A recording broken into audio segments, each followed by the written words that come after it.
송은재TV 시작합니다. 민주당의 이재명이 이제 새해가 되면 검찰에 출석을 합니다. 성남FC 제3자 뇌물 혐의 관련해서 검찰에 출석하게 되는데, 검찰은 이재명이 성남FC 관련해서 뇌물 혐의가 있다, 어떤 진술과 어떤 증거를 내놓을까, 이 부분에 대해서 이재명이 어떻게 반박할까 라는 데 관심이 쏠리고 있습니다. 그러니까 성남FC 의혹과 관련해서 이제 검찰이 이재명 조사를 한 다음에 기소를 하게 되면 이 부분에 대해서 재판정에서도 계속 논란이 될 대목들입니다. 어떤 공방전이 오고 가게 될까라는 겁니다. 지금 확실하게 드러나 있는 것은, 누구도 부인하지 못하는 것은, 이재명이 시장으로 있던 성남시가 성남FC를 인수를 해서, 프로축구단을 인수를 해서 이제 이게 운영이 어려우니까 많은 기업으로부터 6개 기업, 두산건설, 네이버 등 6개 기업으로부터 170여억 원을 후원금으로 받았다, 광고비로 받았다, 뭐 이렇게 받은 건 확실합니다. 그 다음 이런 기업들에 대해서 특혜를 줬다, 용도 변경을 해주고 용적률을 높여주고 도로 허가를 내주고 이렇게 특혜를 줬다, 이 부분은 확실합니다. 뭐 이재명 측도 인정을 하는 겁니다. 모두 내용으로 나와 있는 겁니다. 여기에서 가장 중요한 두 가지 지점에 대해서, 두 가지 논점에 대해서 인터뷰나 검찰 진술이 있었습니다. 대장동 개발 사업의 실무 책임자였던 유동규가 어제 한 신문과 인터뷰를 했습니다. 거기에서 이런 이야기를 했습니다. 먼저 대장동과 관련해서, 대장동은 협잡한 것이 맞다, 정상적으로 진행하지도 공정하게 진행하지도 않았다라고 이야기를 하고, 당시 성남시에서 일어난 개발 사업은 모두 이재명 대표를 통하고 있다라고 했습니다. 그 다음 성남FC 관련해서 아주 중요한 이야기를 합니다. 그런데 매우 상식적인 겁니다. 성남FC에 간 후원금이 정말 광고 목적이라면 웃기는 일이다. 관중수가 1등인 구단도 1억 원짜리 광고 한 번 받기가 얼마나 어려운데, 정말 뭐 하위권에 매몰든 성남FC가 어떻게 40억, 50억 원짜리 광고를 받을 수 있겠나. 유동규는 성남FC가 두산건설로부터 50억 원, 네이버로부터 39억 원, 이렇게 4, 50억 원의 광고를 받은 것은 후원금이다, 뇌물성이다, 특혜에 대한 대가성이다.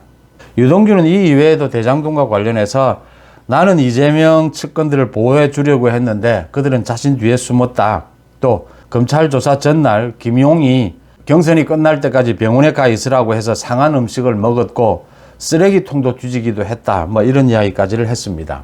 성남FC 관련해서 가장 중요한 것은 유동규의 이 말입니다.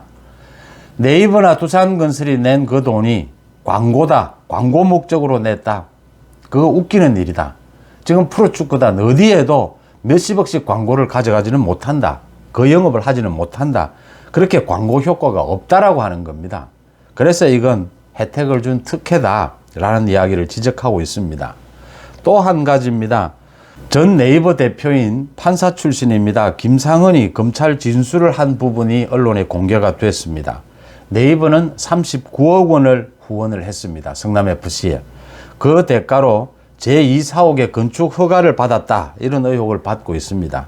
김상은이 검찰에 가서 진술하기를 당시에 성남FC 후원이 뇌물성이 될 수 있어서 자신은 반대했다라고 하는 겁니다.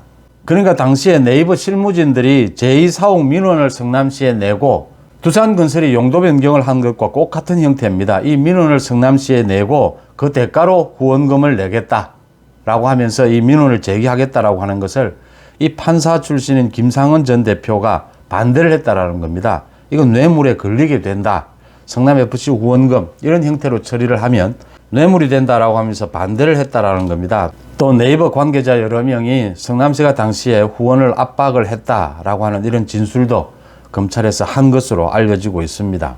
그러니까 유동규와 전 네이버 대표인 김상은이 지금 진술하고 있는 이 내용입니다. 성남FC가 프로축구단인데 여기에 기업들이 몇십억씩 광고를 하지 않는다라고 하는 겁니다. 또 하나는 이렇게 후원금이나 광고비 쪽으로 돈을 내고 많은 혜택을 받게 되면 이게 뇌물성이 된다라고 하는 겁니다. 그 두 가지 부분을 이야기하고 있는 겁니다.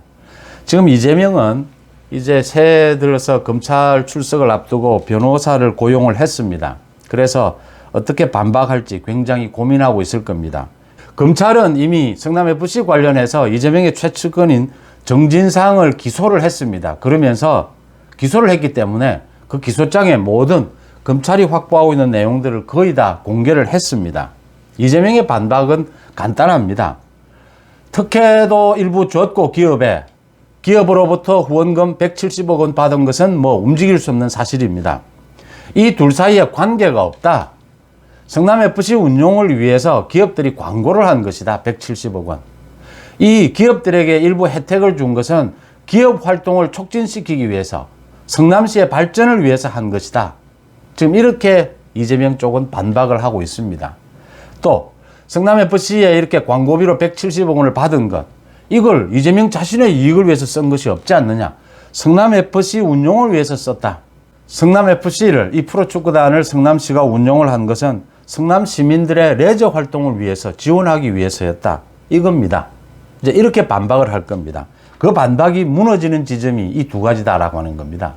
지금 이재명이 성남FC를 인수를 해서 운용을 하면서 이런 식으로 기업들에게 혜택을 주고 후원금을 받는 이런 식이라면 전국의 어느 지방자치단체가 프로축구단 운영 못할 자치단체가 없습니다. 그런데 프로축구단을 비롯해서 경기단체들을 전국의 자치단체들이 억지로 떠맡기도 하고 또 자신들이 원해서 홍보를 위해서 주로 자치단체장, 선거를 해야 되는 자치단체장의 선거 홍보를 위해서 이런 프로축구단을 인수를 합니다. 이재명의 홍보를 위해서 이 성남FC를 인수한 겁니다. 그렇게 성적이 좋지도 않은 이런 식으로 하는데, 이재명처럼 이렇게 기업에 혜택을 주고 후원금을 받는 형태라면 못할 자치단체가 없다라고 하는 겁니다. 그런데 전국의 자치단체가 이런 식으로 프로축구단을 운영하지도 못하고 다른 경기단체를 운영하는데도 운영금이 부족해서 이렇게 매일 우는 소리를 하고 어렵다라고 이야기를 하는 이유는, 이렇게 혜택을 주고 후원금을 받으면 이게 뇌물이 된다라는 걸 대부분의 자치단체는 알고 있고, 또 지금 이 관계되는 공무원, 이미 일을 했거나 지금 하고 있는 공무원들, 전국의 공무원들이 다 아는 부분입니다. 이재명의 성남FC 이 의혹을 보면 전국의 대부분의 공무원들이 무슨 저런 짓을 했지? 하는 겁니다. 이 김상은 전 네이버 대표, 판사 출신, 이 사람이 하는 이야기처럼 지금 유동규가 하는 이야기도 그 이야기입니다. 어느 기업이 지금 프로축구에 무슨 광고 효과가 있다고 5천만 원, 1억이면 모르겠는데 몇십억씩 내느냐? 웃기는 얘기다. 이건 바로 확인이 되는 겁니다. 그러면 이재명은 성남FC 하면서 이렇게 기업들에게 혜택을 주고 후원금을 받았습니다. 이재명 자신의 홍보를 위해서입니다. 성남시를 위해서 자신이 성남FC를 이만큼 살리고 운영을 했다. 홍보하는 겁니다. 또 성남FC 경기 있을 때마다 이재명은 또 경기장을 찾아갑니다. 자신을 홍보하기 위해서 기업들에게 이렇게 혜택을 주고 후원금을 받아서 성남FC를 운용을 했다. 당시에 그러면 성남시의 공무원들은 이 반대를 하지 않았을까 했습니다. 김상은 전 네이버 대표 판사와 꼭 마찬가지입니다. 이런 식으로 처리하면 공무원 자기들이 다칩니다. 안 된다라고 하는 보고서를 올렸습니다. 그 보고서도 이미 검찰이 압수해 놓은 상태입니다. 이재명은 이 성남FC 관련해서 많은 관내의 기업들에 대해서 많은 혜택을 주니까 그 혜택을 준 대가를 어떻게 받을 방법을 생각해라. 이재명 자신이 직접 메모한 그 메모지도 압수가 됐습니다.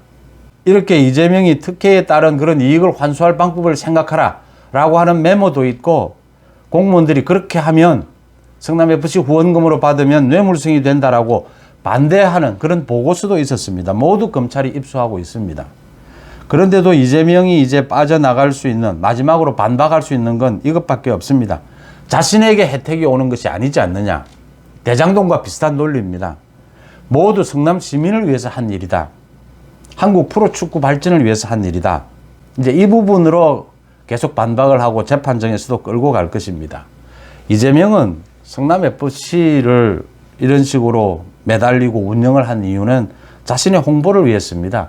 이게 그러니까 기초자치단체들은 프로축구단 운영할 이런 엄두를 내지를 못합니다. 이 운영비가 워낙 많기 때문에. 그런데 이 수도권, 성남시 같은 경우에는 대장동 개발을 하기 때문에 이 돈이 많은 겁니다. 그래서 도나 광역시 단위에서 주로 하는 이 프로축구단을 성남시가 나서서 프로축구단을 운영한다. 광고가 되고 자신이 또 그 경기장에 나가서 홍보를 할 수가 있는 겁니다. 그래서 이재명이 성남FC를 인수를 했는데 이게 운영비가 많이 들고 광고가 들어오지 않거든요. 어느 기업이 이렇게 대규모 광고를 하지 않습니다. 프로축구가 그렇게 인기가 없는 형편이거든요. 이재명이 성남FC 이 뇌물 의혹에서는 벗어날 수 없는 것이 이게 지금 현실적으로 유동규와 김상은 두 사람이 오늘 진술한 이 내용입니다. 기업들이 절대 광고하지 않는다라고 하는 겁니다. 40억, 50억씩 프로축구단에 지금. 그 다음 이렇게 기업에 특혜를 주고 후원금을 받으면 이건 뇌물이 된다라고 하는 걸 당시에도 김상은 전 네이버 대표가 알았다라고 하는 겁니다. 반대했다라고 하는 겁니다. 그렇다면 성남시의 관계 공무원들도 모두 반대를 했고 모두 문제가 있다라는 걸 알았고 그게 모두 자료로 남아있다라고 하는 겁니다. 이재명이 피해갈 수 없는 대목이다라고 하는 겁니다. 이재명이 검찰에 나가지 않을 수가 없습니다.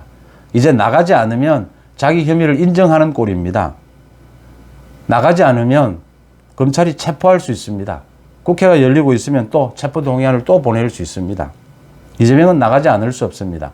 나가서 반박을 이런 형태로 하게 될 텐데 검찰에 의해서 박살나게 될 것이다 라고 하는 점입니다. 송은재TV 마칩니다. 고맙습니다.